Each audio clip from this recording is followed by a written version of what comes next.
Hi friends, good morning all. Today our topic is conjunction. Conjunction పైన videos చేయడం జరిగిందండి. అందులో ఫస్ట్ వీడియో ఆల్రెడీ చేసాము. సో ఈరోజు second video important points about specific conjunction. ఈరోజు వీడియోలో ఏంటంటే కొన్ని ఇంపార్టెంట్ అయిన కంజంక్షన్స్ గురించి ఈరోజు వీడియోలో చూద్దాం. First one, no, not, never, or. If in a sentence no or not or never is used and an alternative conjunction is required, use are in place of not. అంటే మనకి సెంటెన్స్లో ఎప్పుడైనా no కానీ not కానీ never కానీ సెంటెన్స్లో వచ్చినట్టయితే మన alternative conjunction use చేయాలి. అప్పుడు ఆల్టర్నేటివ్ కంజంక్షన్ ఏదైనా యూజ్ చేయాలంటే అప్పుడు మనం ఆర్ని యూజ్ చేయాలి కానీ నార్ని యూజ్ చేయకూడదు. నో వచ్చినా నాట్ వచ్చినా నెవర్ వచ్చినా ఎప్పుడు కూడా ఆర్ని మాత్రమే యూజ్ చేయాలి. ఎగ్జాంపుల్ చూద్దాం. I have no chair or stool. నా దగ్గర చైర్ కానీ స్టూల్ కానీ లేవు.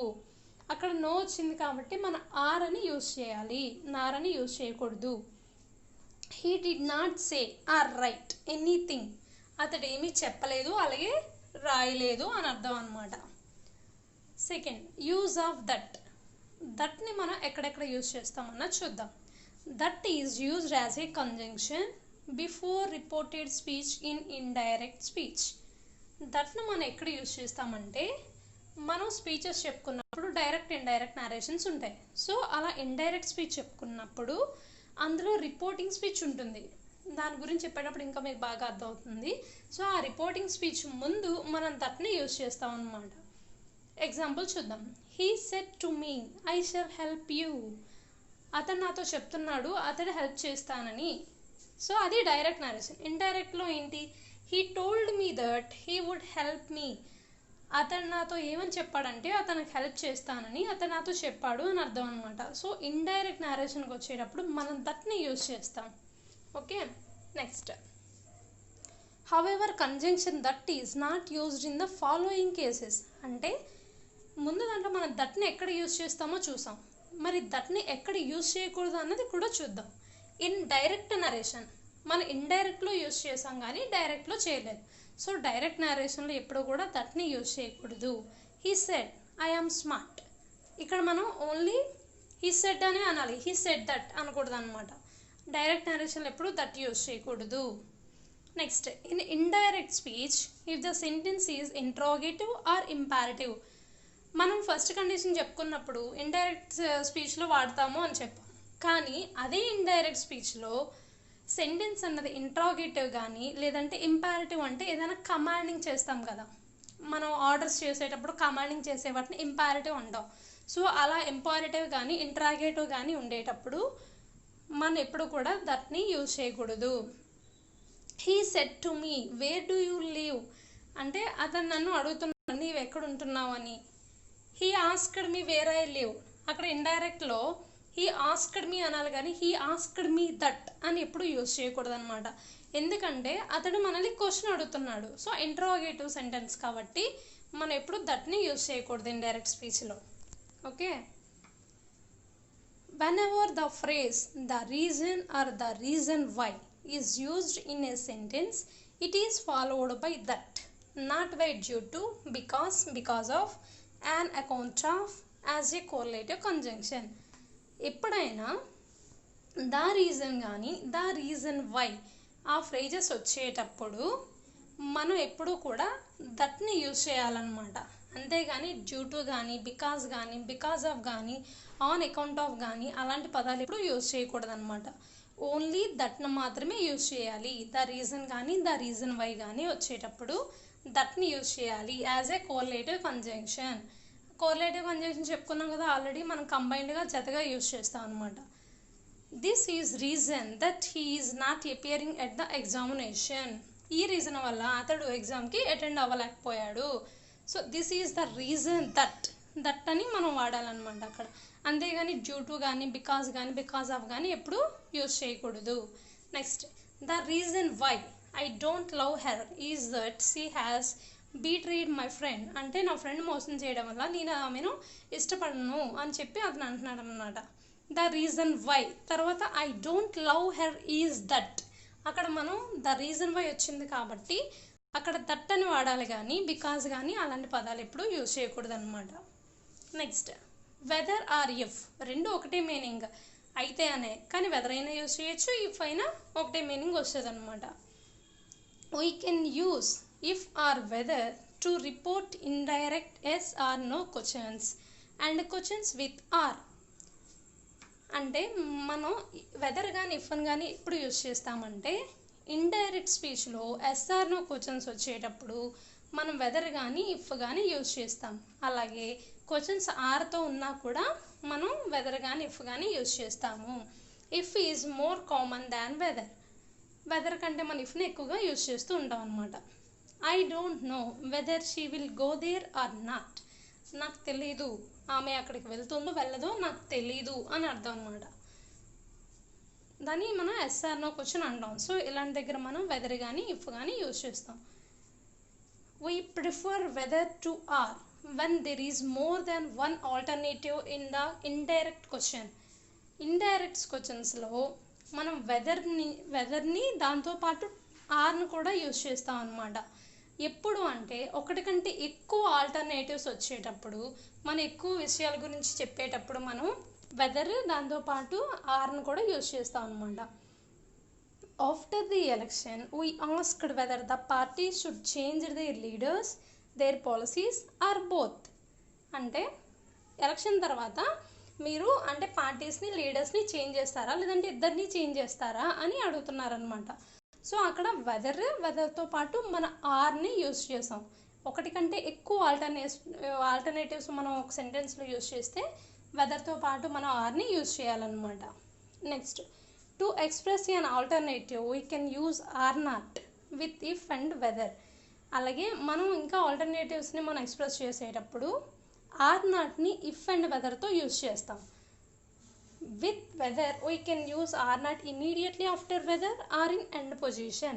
అంటే ఆర్ నాట్తో మనం ఇఫ్ని వెదర్ని యూజ్ చేస్తాం అని చెప్పుకున్నాం. మరి ఆర్ నాట్ అన్నది ఎక్కడ యూజ్ చేయాలి అంటే వెదర్తో మనం ఆర్ నాట్ అన్నది యూజ్ చేస్తే దాని వెంటనే అంటే వెదర్ తర్వాతే యూజ్ చేయొచ్చు, లేదా ఎండ్ పొజిషన్లో అయినా అంటే సెంటెన్స్కి ఎండ్ పొజిషన్లో అయినా యూజ్ చేయొచ్చు. కానీ ఇఫ్తో మనం ఆర్ నాట్ని యూజ్ చేస్తే ఓన్లీ ఎండ్ పొజిషన్లో మాత్రమే యూజ్ చేయాలన్నమాట. ఎలా అంటే I called Amar to find out whether or not he really went to school. నేను అమర్ కాల్ చేస్తాను అతను నిజంగా స్కూల్కి వెళ్ళాడా లేదా అని. అక్కడ వెదర్ తర్వాతే ఆర్ నాట్ అన్నది వస్తుందన్నమాట. ఇంకొక ఎగ్జాంపుల్ చూద్దాం. I called Amar to find out if he went to school or not. అంటే నేను అమర్ కాల్ చేస్తాను అతను స్కూల్కి వెళ్ళాడా లేదా అని. రెండు ఒకటే మీనింగ్, కానీ మనం పైన వెదర్ యూజ్ చేసేటప్పుడు ఆర్ నాట్ అనేది వెదర్ తర్వాతే యూజ్ చేస్తాం, లేదంటే ఎండ్ పొజిషన్లోనే యూజ్ చేయొచ్చు. కానీ ఇఫ్ వచ్చేటప్పుడు ఎప్పుడు కూడా ఆర్ నాట్ని సెంటెన్స్కి ఎండ్ పొజిషన్లో మాత్రమే యూజ్ చేయాలన్నమాట. Okay, next we use whether and not if before an infinitive often when we are referring to future plans or decisions. అంటే మనం ఏదన్నా ఫ్యూచర్ ప్లాన్స్ కానీ డెసిషన్స్ గురించి కానీ చెప్పేటప్పుడు అది కూడా ఇన్ఫినిటివ్ వచ్చేటప్పుడు ఇన్ఫినిటివ్ ముందు మనం వెదర్ని మాత్రమే యూజ్ చేయాలి, ఇఫ్ని ఎప్పుడు కూడా యూజ్ చేయకూడదు. I was wondering whether to go for a swim. నాకు చాలా ఆనందంగా ఉంది, నేను స్విమ్మింగ్కి వెళ్తాను అని అంటే నాకు చాలా ఆనందంగా ఉంది అని అర్థం అనమాట. Next however or but as a correlative conjunction but is not used with however in a sentence only either of the two can be used. అంటే కోరిలేటివ్ కంజంక్షన్ కాబట్టి బట్ని ఎప్పుడు కూడా హవెవర్తో యూజ్ చేయకూడదు. ఓకే, అంటే కోరిలేటివ్ కంజంక్షన్ మనం యూజ్ చేస్తాం కదా, not only but also both and అలాంటి యూజ్ చేసేటప్పుడు ఇలా హవెవర్ బట్ అన్నది రెండు కోరిలేటివ్ కంజంక్షన్స్ లాగా యూజ్ చేయకూడదు అనమాట. ఏదో ఒకటి మాత్రమే యూజ్ చేయాలి. But he's behaviour however has not changed. అతడి బిహేవియర్ ఎప్పటికీ కూడా మారదు. అక్కడ బట్ హవెవర్ రెండు ఒకేసారి యూజ్ చేయకూడదు ఒక సెంటెన్స్లో. His behaviour however has not changed, అతడి బిహేవియర్ ఎప్పటికీ కూడా మారదు అని అర్థం అనమాట. నెక్స్ట్ తో ఆల్తో తో అంటే ఏంటి, ఆయన కూడా. ద కంజంక్షన్ తో and but do the work of setting one statement against another by way of opposition or contrast, and therefore the correlative of though is either yet or just a comma. అంటే ఇప్పుడు తో ఆల్తో అన్నది మనకు సెంటెన్స్లో వచ్చేటప్పుడు తో but అన్నది ఒక సెంటెన్స్లో ఎప్పుడు మనం యూజ్ చేయము. ఎందుకు అంటే ఆ రెండు కూడా ఆపోజిట్లో ఉంటాయి అన్నమాట, ఒకదానికి ఇంకొకటి ఆపోజిట్. కాబట్టి మనం ఎప్పుడు కూడా ఒకే సెంటెన్స్లో తో బట్ అన్నది యూజ్ చేయం. మన కోరిలేటివ్ కంజంక్షన్గా తోని యూజ్ చేయాలి అంటే తోతో మనం ఎట్ కానీ లేదా కామా, ఓన్లీ కామా ఉంటుంది కదా, కామాని కానీ మనం సెంటెన్స్లో యూజ్ చేయాలన్నమాట. Though he worked hard at or but he could not top the class. అంటే అతడు చాలా వర్క్ చేసినప్పటికీ కూడా అతడు ఇంకా క్లాస్ టాప్ రాలేదు, అయినా కూడా క్లాస్ టాప్ రాలేదు అని అర్థం. సో ఇక్కడ మనకి ఎట్ట బట్ట అంటే మనం ఓన్లీ ఎట్ మాత్రమే యూజ్ చేయాలి. తో వచ్చేటప్పుడు ఎప్పుడు కూడా బట్ని యూజ్ చేయకూడదు. Okay, next though although and even though are used to show contrast between two clauses. అంటే తోని కానీ ఆల్తో కానీ ఈవెన్తో కానీ మనం ఏదైనా రెండు సెంటెన్సెస్ని, అంటే ఒకటి మంచిది ఒకటి చెడుది, అలా మన డిఫరెన్సెస్ చెప్పడానికి మనం టూ క్లాజెస్ మధ్య, అంటే రెండు సెంటెన్సెస్ మధ్య డిఫరెన్సెస్ చెప్పడానికి మనం తోని కానీ ఆల్తోని కానీ ఈవెన్తో కానీ యూజ్ చేస్తాం అనమాట. Our new neighbors are quite nice, though their two dogs bark all day long. అంటే మన నైబర్స్ చాలా సైలెంట్గా చాలా మంచి వాళ్ళు, అది ఒక మంచిది, అంటే అంటే అది మంచి గురించి చెప్తున్నాం. తో అయితే there two dogs bark all day long, కానీ వాళ్ళ ఇది రెండు కుక్కలు కూడా రోజంతా అరుస్తూనే ఉంటాయి. అంటే ఒకటి మంచిది ఒకటి చెడుది. సో అలా రెండింటి గురించి చెప్పేటప్పుడు మనం తో కానీ ఆల్తో కానీ ఈవెన్తో కానీ మనం యూజ్ చేస్తాం అనమాట. Next we can use though or ఆల్తో with no difference in meaning, but some differences are. Though కానీ ఆల్తో కానీ యూజ్ చేసేటప్పుడు ఎటువంటి డిఫరెన్స్ ఉండదు, కానీ చిన్న డిఫరెన్స్ ఏంటి అంటే though is more common than although in conversation or writing. అంటే మనం ఏదైనా రాసేటప్పుడు కానీ ఏదైనా మాట్లాడేటప్పుడు కానీ మన ఆల్తో కంటే తోని ఎక్కువగా యూజ్ చేస్తూ ఉంటాం. అలాగే తో but not ఆల్తో can come at the end of a sentence. తోని మనం సెంటెన్స్ ఎండింగ్లో కూడా యూజ్ చేయొచ్చు, కానీ ఆల్తోని ఎప్పుడు కూడా సెంటెన్స్ ఎండింగ్లో యూజ్ చేయకూడదు. My new bike is really fast, I don't like the colour తో. నా బైక్ చాలా ఫాస్ట్గా వెళ్తుంది కానీ నాకు ఆ కలర్ ఇష్టం లేదు. అక్కడ తో అన్నది మనం సెంటెన్స్ ఎండింగ్లో కూడా యూజ్ చేస్తాం, కానీ అలా ఆల్తోని మనం యూజ్ చేయకూడదు అనమాట. Next until unless. Until is used in reference of time, whereas unless is used for condition. అంటే unless అంటే untilని మనం ఒక టైం చెప్పేటప్పుడు మనం untilని యూజ్ చేస్తాం అనమాట. మరి unless అన్నది ఎప్పుడు యూజ్ చేస్తాము అంటే ఏదైనా ఒక కండిషన్ చెప్పాలి అన్నప్పుడు మనం unlessని యూజ్ చేస్తాం అనమాట. ఇంకొకటి ఇంపార్టెంట్ ఏంటంటే no sentence starts with till, use until instead. ఎప్పుడూ కూడా మనం టిల్తో సెంటెన్స్ని స్టార్ట్ చేయకూడదు, దాని బదులుగా అంటిల్ని యూజ్ చేయొచ్చు అనమాట. I will stay here until you return. నువ్వు వచ్చినంత వరకు నేను ఇక్కడే ఉంటాను అని అర్థం అనమాట. He can't succeed unless he works hard. అంటే ఇక్కడ కండిషన్ అనమాట. అతడు బాగా వర్క్ చేయకపోతే, అంటే అతడు బాగా కష్టపడకపోతే అతడు సక్సెస్ అవ్వలేడు. ఇక్కడ కండిషన్ అనమాట. Okay, next when or while. When is used to signify completion of an action, while shows that two actions are continually simultaneously. అంటే when అన్నది ఎప్పుడు యూజ్ చేస్తామంటే ఒక సెంటెన్స్ జరిగి ఒక సెంటెన్స్ తర్వాత ఇంకొక సెంటెన్స్ జరుగుతుంది అని చెప్పేటప్పుడు మనం when యూజ్ చేస్తాం. while అన్నది ఒకేసారి రెండు సెంటెన్సెస్ జరిగేటప్పుడు మనం whileని యూజ్ చేస్తాం అనమాట. when he came here she was going to market. ఎప్పుడైతే అతడు వచ్చాడో అప్పుడు ఆమె మార్కెట్కి వెళ్తుంది అని అర్థం అనమాట. అంటే ఇక్కడ first sentence he came here అన్నది ఫస్ట్ జరగాలి, అంటే అతడు వచ్చాడు, వచ్చిన తర్వాత ఆమె మార్కెట్కి వెళ్తుంది. సో ఇక్కడ ఒక సెంటెన్స్ జరిగిన తర్వాత ఇంకొక సెంటెన్స్ జరుగుతుంది అనమాట. He was reading while I was playing. అతడు చదువుతూ ఉన్నప్పుడు నేను ఆడుతూ ఉన్నాను. అతడు చదువుతున్నాడు, ఇక్కడ నేను ఆడుతున్నాను, రెండు ఒకేసారి జరుగుతున్నాయి అన్నమాట. అప్పుడు మనం వైల్ని యూజ్ చేస్తాం. Okay, next seldom or never. Seldom అంటే అరుదుగా అని అర్థం అనమాట. Seldom or never and seldom if ever. Seldom or never and seldom if ever both are correct, but seldom or ever is incorrect. అంటే మనం ఎప్పుడైనా సెల్డమ్ ఆర్ నెవర్ అని use చేయొచ్చు, లేదంటే సెల్డమ్ ఇఫ్ ఎవర్ అన్న యూజ్ చేయొచ్చు, కానీ seldom or ever అని ఎప్పుడూ యూజ్ చేయకూడదు, అది ఇన్కరెక్ట్ అనమాట.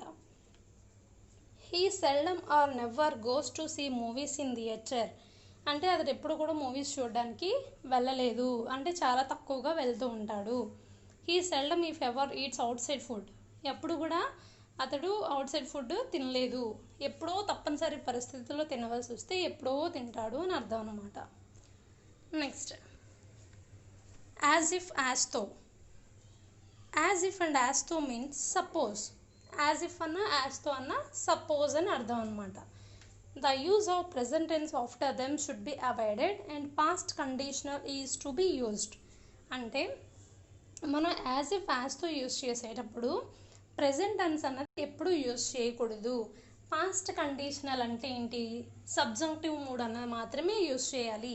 ఇది ఆల్రెడీ నా ముందు వీడియోస్లో చెప్పాను, ఒకసారి చూడండి, ఇంకా బాగా మీకు క్లారిటీగా వస్తుంది. సో మనం పాస్ట్ కండిషనల్లో మాత్రమే మన యాజ్ ఇఫ్ యాజ్తోని యూజ్ చేయాలన్నమాట. He behaves as if he were a king. అతడే రాజు అయినట్టుగా అతడు బిహేవ్ చేస్తున్నాడు అని అర్థం అనమాట. హీ ఆర్డర్స్ యాజ్ తో షీ వర్ ద బాస్. ఆమె ఈ యజమానిలాగా ఆర్డర్స్ చేస్తుంది అని అర్థం అనమాట. Okay, next as soon as, sooner or later. As soon as is a conjunction. It is used to say that something will happen immediately after something else has happened. అంటే ఒకటి జరగగానే ఇంకొకటి జరగడానికి మనం యాజ్ సూన్ యాజ్ని మనం use చేస్తాం అనమాట. Sooner or later means at some future time. Later అంటే ఏంటి, తర్వాత అని అర్థం, అంటే ఇన్ ఫ్యూచర్లో అని అర్థం అనమాట. As soon as the students hear the bell they ran towards their classes. అంటే స్టూడెంట్స్ ఇలా బెల్ సౌండ్ విన్నారో లేదో అలా వాళ్ళు క్లాసెస్కి వెంటనే వెళ్ళిపోయారు. సో ఒకటి జరిగిన తర్వాత వెంటనే ఇంకొకటి జరుగుతుందన్నమాట. Sooner or later you will realise your mistake. తర్వాత అయినా కూడా నీవు చేసిన మిస్టేక్ నువ్వు రియలైజ్ అవ్వాలి అని అర్థం అనమాట. Okay, thanks for watching friends. మీకు మా వీడియోస్ నచ్చినట్లయితే సబ్స్క్రైబ్ చేయండి, లైక్ చేయండి, షేర్ చేయండి, కామెంట్ చేయండి, మీ ఫ్రెండ్స్కి షేర్ చేయండి. Thanks for watching.